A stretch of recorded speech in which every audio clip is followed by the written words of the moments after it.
Here we are. This is lesson 4 of drawing a 1963 Corvette split window Stingray. And what I did was off camera, before I started recording, I did the shadow underneath the car, and I darkened up the tires and all of that cast shadow.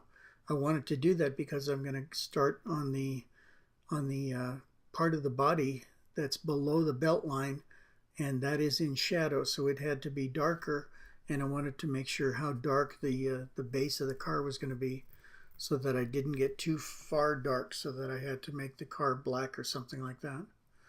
I may still darken the ground more, the shadow cast under the car, but for right now, I think this looks okay. It's a pretty good compromise, and I think it'll work out just fine.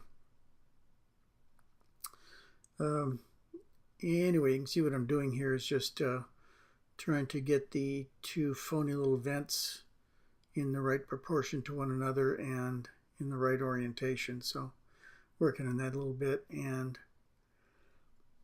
making the whole side darker. But as you can see, it's not as dark as the tires are, so that still gives me a little bit of latitude to play one way or the other. But it's going so okay so far. This is really going to be a great looking car, I think. It's got so many interesting planes and curves and highlights and everything on it that it's going to look terrific, I think, when it gets done. And there is an aluminum plate that's down on the lower rocker panel there, and that's why I'm using that as the lower border. So even if I were to get as dark as the ground, I would still be okay because I have the aluminum separating the two of them. That's going to have light dotting in it, but very light. It's not going to have much coloration or value to it at all. So just working this way is going to work out fine. It looks like I'm not going to get done with this thing by today too. It takes a little while to get down here, especially since I hadn't put much of a coat on here underneath. So I'm having to go back and make the front and the back be almost even. But I'm getting past the door anyway, so I'll be back onto the rear fender panel below the belt line. And with any luck, tomorrow I'll be able to swing all the way around to the other side above the bumper and take in all the headlights, or taillights rather, and all the rest of that too. The upper part of the license plate enclosure and all of that. But it's come along fine so far. Really like the way it's going. This is going to make it look a little flat in there, so I'm going to have to play a little bit around with the values. I don't want to make it look like it's barn-sided, and it really isn't. The car isn't, so I don't want my drawing to look like it, so we're going to have to be a little creative in there, but that'll work out okay.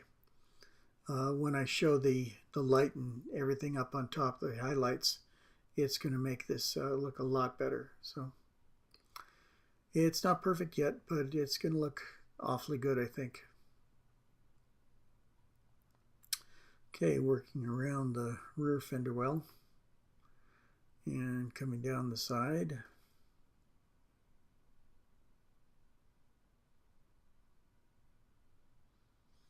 And you'll see farther away it's a little bit darker than it is right here too.